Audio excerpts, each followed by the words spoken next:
Subscribe to our YouTube channel and don't forget to press the bell icon to get all the latest updates. नमस्कार, आप देख रहे हैं mojo story. मैं हूं मदन लाल। अभी मैं सिंधु बॉर्डर पे हूं और यहाँ पे 6 महीने से जो फार्मर है, किसान यहाँ पे धरना प्रदर्शन कर रहे हैं और गवर्नमेंट से अपनी बातें मनाने की कोशिश कर रहे हैं, कानून वापस कराना के लिए इकट्ठा हो रखे हैं।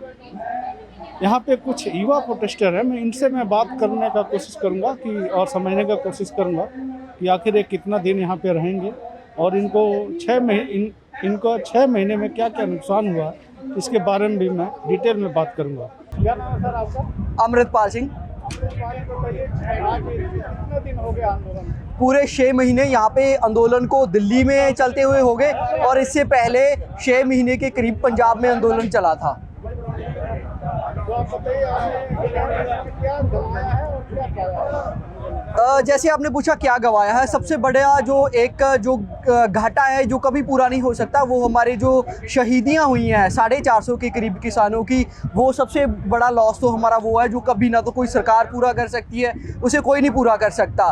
तो वो उसके बिना जो हम लोग नहीं समझते हमने कुछ गवाया है, उसके बिना तो हमारी यहाँ प्राप्तियाँ ही हैं। जो सबसे पहले तो बीजेपी की सरकार, जिसके सामने किसी की आँख उठा के हिम्मत करने की ज़रूरत नहीं थी, हम किसानों की वजह से उस सरकार को बहुत से राज्यों में मुंह की खानी पड़ रही है। चाहे पहले वो बात करें, हम लोग वेस्ट बंगाल की बात करें, उसके बाद यूपी के पंचायती इलेक्शनों की बात करें, और उसके बिना आज हमें गैर राजनीतिक और जो एंटी है बीजेपी के जो पक्ष हैं, जो बहुत सी राजनीतिक पार्टियां हैं, 12 बड़ी पार्टियां और हज़ारों छोटे जैसे पार्टियां ने आज के दिन हमें समर्थन दिया है किसान आंदोलन को, इस काले दिन को मनाने के लिए। तो ये बहुत बड़ी प्राप्तियां हैं और जो हम लोग की सबसे बड़ी प्राप्ति होगी वो होगी जिस दिन हम लोग ये 3 काले कानून वापस करवा के इस आंदोलन को जीत के जाएंगे और एमएसपी पे कड़ा कानून बनेगा। वो हमारी सबसे बड़ी जो अचीवमेंट होगी। अच्छा, आप क्या करते हैं? हम लोग, जैसे मैं स्टूडेंट था, BSW bachelor in social work का फाइनल ईयर में था, लेकिन आंदोलन और कोरोना की वजह से वो कंटिन्यू नहीं हो पाया क्योंकि हमारी एजुकेशन, हमारा सब कुछ बाद में है। हमारी ज़मीनें, हम लोग खेती पे डिपेंड हैं, स्वाभिमान से लेके आमदन तक हमारा वहीं से पे जुड़ा हुआ है। तो हम लोगों ने वो सब छोड़ दिया है, अभी पीछे वो सब पेंडिंग है। आंदोलन जीतना, ज़मीनों को बचाना, अपने आमदन के साधनों को बचाना, ये सबसे बड़ा हमारा देश हित में और स्वहित में सबसे बड़ा काम ये है। एक बात कहिए, आज तक 6 महीना हो गया, भारत सरकार नहीं माना इस आंदोलन को, कोई चर्चा नहीं की जी। तो आप लोगों के पास आगे विकल्प क्या रहेगा? देखिए, एक तो होता है बिल्कुल इग्नोरेंस, वो तो नहीं सरकार कर पा रही। देखिए मोदी सरकार बार है, देखिए पीछे कोरोना के टाइम पे उन्होंने 2000 का किसानों को बोनस दिखा के पूरे देश में उसको लाइव चलाया। वो हमारा जो प्रेशर है वो इनडायरेक्ट फील कर रही है, ये दिखाने की कोशिश नहीं किसान खुश है, नहीं किसान खुश नहीं है, रियलिटी में किसान दुखी हैं। और दूसरा, इससे पहले 11 दौर की मीटिंग्स हो चुकी हैं, चाहे 22 जनवरी तक ही हुई हो। उसके बाद सरकार प्रेशर फील कर रही है, पूरा नेशनल इंटरनेशनल लेवल का स्वीकार दिखाना नहीं चाहती सरकार। क्यों? सरकार ने आज इस चीज़ को अपने ही देश के किसानों के आगे, अपनी आवाम के आगे झुकना सरकार ने अपनी नाक का सवाल बना लिया, तो वो गलत है। जिस दिन इस सरकार को, बीजेपी सरकार को, मोदी को समझ आएगा कि हमारे ही किसान हैं, इसी देश के नागरिक हैं, तब वो समझ के हमारी बातें मान के पीछे भी हट जाएंगे। आज जो प्रेशर है वो तो फील हो ही रहा है।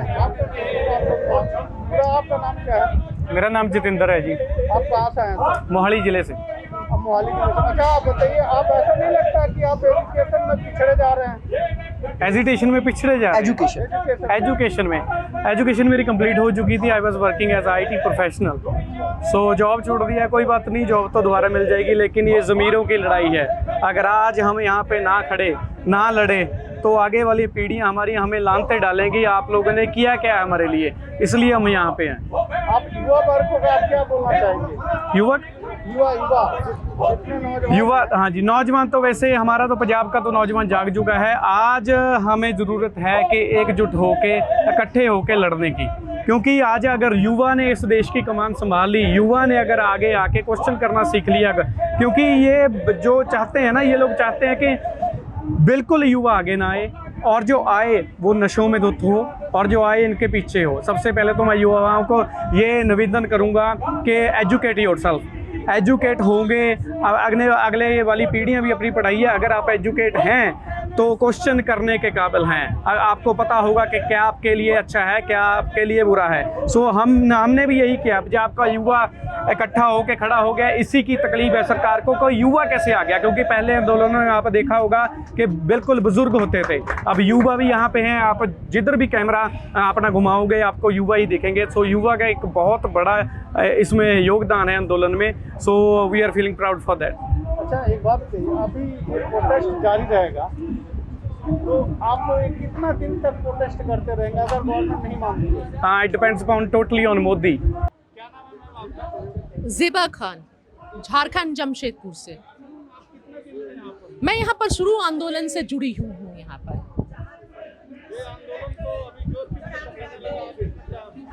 नहीं, आंदोलन तो हमेशा से एक ही जैसा था, कभी कम नहीं हुआ। लेकिन ये तो सरकार के तरफ से जो है वो गलत र्यूमर्स उड़ाए जा रहे थे ताकि आंदोलन को कमज़ोर किया जा सके और जनता तक गलत मैसेज पहुँचे।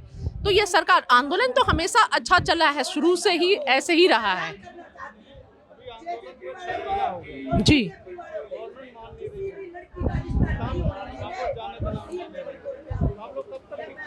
देखिए, हमारे तो जब तक कानून को वापस नहीं करवाएंगे तब तक हम यहीं पर रहेंगे, चाहे 1 साल लग जाए, 2 साल लग जाए।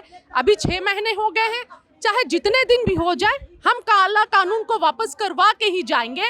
और अगर सरकार सोचती है कि किसानों के हौसले टूट गए हैं या टूट जाएंगे तो वो गलत सोचती है।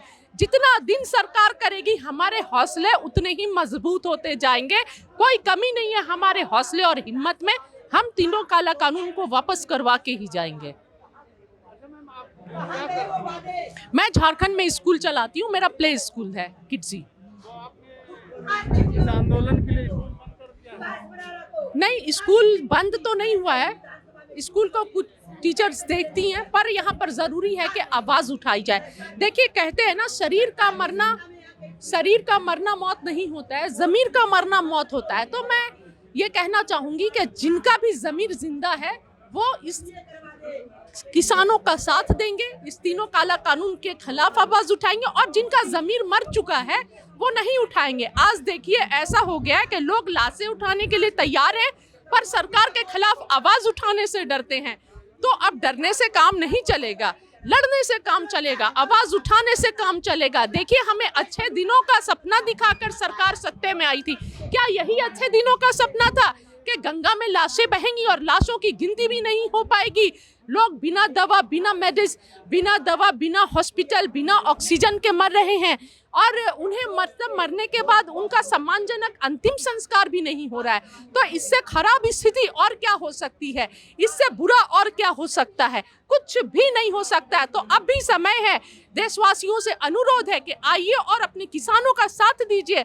अगर आज किसानों के साथ नहीं खड़े हुए तो याद रखिएगा, आने वाले समय में एक एक रोटियों के लिए तरसना होगा, एक एक रोटियों के लिए तड़पना होगा। ये लोग हमें बंधुआ मजदूर से भी बुरी खराब हमारी हालत कर देंगे, और अडानी और अंबानी ईस्ट इंडिया कंपनी से भी जो खराब है उसके गुलामी की जंजीरों में बांध देंगे, जिसे हम सदियों तक चाह कर भी नहीं तोड़ सकते हैं। अच्छा मैम, एक बात, कोरोना से डर लगता है आपको? नहीं, देखिए, कोरोना तो बाहर में है, हर जगह है, सुन रही हूँ, लेकिन यहाँ पर आप आंदोलन में देखिए ना, कोई सोशल डिस्टेंसिंग कुछ भी नहीं, पर कोई कोरोना नहीं है। मैंने एक शख्स को भी ऐसा नहीं सुना जिसे कोरोना हो। कोई मास्क नहीं लगाता, कोई सोशल डिस्टेंस मेंटेन नहीं करता, कोई हैंड को सैनिटाइज नहीं करता। और जब मैं अभी कुछ दिनों के लिए ईद में गई थी घर, तो मुझे भी डर हो गया था, लेकिन यहाँ पर आने के बाद फिर वो बात निकल गई दिमाग से। और यहाँ पर सारे जो भी मेडिकल कैंप्स लगे हुए, वहाँ पर सारी सुविधाएं हैं। जो बाहर में लोग तड़प रहे हैं ऑक्सीजन के लिए, दवाइयों के लिए, आप हर कैंप में जाके देख लीजिए, सारी व्यवस्थाएं हैं, ऑक्सीजन सिलेंडर है, मेडिसिन है, डॉक्टर्स हैं, सब कुछ अवेलेबल है। मैम, एक चीज़ और है, गवर्नमेंट ने एक बहुत बड़ा गलती किया कुंभ कराकर हरिद्वार में। जब कुंभ कराए उसके बाद लाखों लोगों को ये बीमारी हो गया, कोविड हो गया, जिसमें लाखों लोगों की डेथ हो गई। इसमें आप क्या बोलेंगे? देखिए, आप अभी पूछ रहे हैं कि गवर्नमेंट ने गलती कराई कुंभ कराकर, मैं तो बोलती हूँ गवर्नमेंट ने तो 1.25 साल पहले जब नमस्ते ट्रम्प किया था तो सबसे पहली गलती वहीं पर हुई थी, जिस गलती को छिपाने के लिए बेकसूर लोगों को फंसाया गया। लगातार जहरें उगली गई मीडिया से, टीवी चैनल्स के द्वारा, सोशल मीडिया पर तबलीगी जमात वालों को बदनाम किया गया। सरकार अपनी गलतियों को छुपाई। सरकार की गलतियों से ही देश में इस बार नहीं, इससे पहले ही जो गलती हुई कुंभ के मेले नमस्ते ट्रम्प में, तब से कोरोना देश में आया। उस समय हमने सवाल नहीं पूछा, मीडिया ने सवाल नहीं पूछा। मीडिया दूसरे किसी सॉफ्ट टारगेट को, बेकसूर लोगों को टारगेट करती रही, देश में नफरत फैलाती रही, जिसका आज अंजाम ये हो गया कि गंगा में लाशें 100 साल बाद, जब एक बार अंग्रेज थे सत्ता में तब बही थी, 100 साल बाद फिर अब बह रही है। ये हमारी गलतियों का नतीजा है। तो मैं देशवासियों से कहना चाहती हूँ, अब भी समय है, होश में आइए, सत्ता से सवाल कीजिए, सत्ता की गलतियों को उजागर कीजिए। हमारे अपने अगर हम पहले उजागर किए होते, सरकार के व्यवस्था से प्रश्न किए होते, तो आज इस खराब व्यवस्था के चलते, खराब मेडिकल सुविधा के चलते हमारे अपनों को हमने नहीं खोया होता। सरकार 1 साल तक चुनाव लड़ती रही, 20,000 करोड़ का मोदी महल बनाने में लगी रही, अपने लिए प्राइवेट जेट बनाने में लगी रही, देश की जनता को बेवकूफ बनाने में लगी रही, चुनाव करवाने में लगी रही, रैलियों में बिजी रही, अपने एडवर्टाइजमेंट में बिजी रही, जिसका परिणाम आज पूरा देश भुगत रहा है। अब भी समय है, जाग जाइए, सत्ता से सवाल कीजिए। एक बात बताइए, यहाँ सिंगू बॉर्डर में मास्क लगाना चाहिए कि? देखिए, अगर जरूरत होगी तो खुद लगाएंगे, लेकिन हमें तो नहीं लगता है कि यहाँ पर कोई जरूरत है। यहाँ पर कोई जरूरत ही नहीं है मास्क की, यहाँ पर कोरोना है ही नहीं, सब सेफ है। हम तो 6 महीने से यहीं पर हैं। अगर हर जगह कोरोना है तो यहाँ पर क्यों नहीं है, ये बताएं। यहाँ पर तो हम सब भीड़ में हैं, एक साथ है, इकट्ठे हैं, कोई सोशल डिस्टेंस नहीं है, एक साथ बैठते हैं, खाते हैं, पीते हैं। तो ये तो बहुत अनोखी बात है। मैं तो खुद जब 15 दिन के लिए गई रमजान में तो मैं डर गई थी, मैं भी साइकोलॉजिकल इफेक्ट मुझ पे भी पड़ गया था सारे हालात देख के आसपास। लेकिन जब आज यहाँ पर आई तो फिर सुरक्षित हूँ, कुछ भी नहीं, कोई डर नहीं, कोई कोरोना नहीं। तो मुझे ये नहीं समझ में आता है इसमें क्या लॉजिक है। ये तो बहुत बड़ा प्रश्न है कि आज आंदोलन में कोरोना नहीं है, किसान रैलियों में नहीं है, लेकिन ऐसे कैसे कोरोना है। और जो हॉस्पिटल जाता है वो नहीं बचता है। यहाँ पर कोई कोरोना से मौत नहीं हुई है, किसी को कोरोना नहीं है। ये बहुत बड़ा प्रश्न है, बहुत बड़ा प्रश्न है। और मैं एक बात और पूछना चाहती हूँ, अगर कोरोना है तो बंगाल इलेक्शन में कोरोना के हल्ले से जो हंगामा हुआ, कोरोना है अदर स्टेट में, तो सरकार ने रैलियों को बंद नहीं किया, इलेक्शन को बंद नहीं किया, और सारे जो हैं, जो ओपोनेंट थे, ओपोनेंट के लीडर्स सारों ने रैलियां बंद कर दी। लेकिन सत्ता में बैठे हुए किसी ने रैलियां नहीं बंद की, और प्रधानमंत्री मंचों से भीड़ को दिखाकर फक्र महसूस कर रहे थे, वाहवाही ले रहे थे, और वहां से एक महिला को दीदी ओ दीदी करके मजाक बना रहे थे। उस समय कोई रोना नहीं था। देश में एक तरफ जनता मर रही है और आप रैलियां कर रहे हैं। और अभी 3-4 दिन पहले बनारस की जनता, बनारस के डॉक्टर्स को संबोधित करते हुए आंसू गिर रहे थे। और फिर पता चला 2 दिन में, परसों फिर इलेक्शन की तैयारियां शुरू हो गई यूपी में। तो ये है राष्ट्रवाद, ढोंगा राष्ट्रवाद, झूठा सा अच्छे दिनों का भारत का सपना दिखाया था। सब ढोंग है, सब झूठ है, सब छल है, सब छलावा है। ये हमारे साथ कुछ युवा लोग थे जिन लोगों से मैं बात करने का कोशिश किया था और आपको सुनाया। आप बने रहिए मोजो स्टोरी के साथ। मैं हूं Madan Lal. It's great to see you here. Thank you for watching our work. If you haven't subscribed yet, don't forget to click the bell icon and subscribe to Mojo Story and support independent, robust journalism.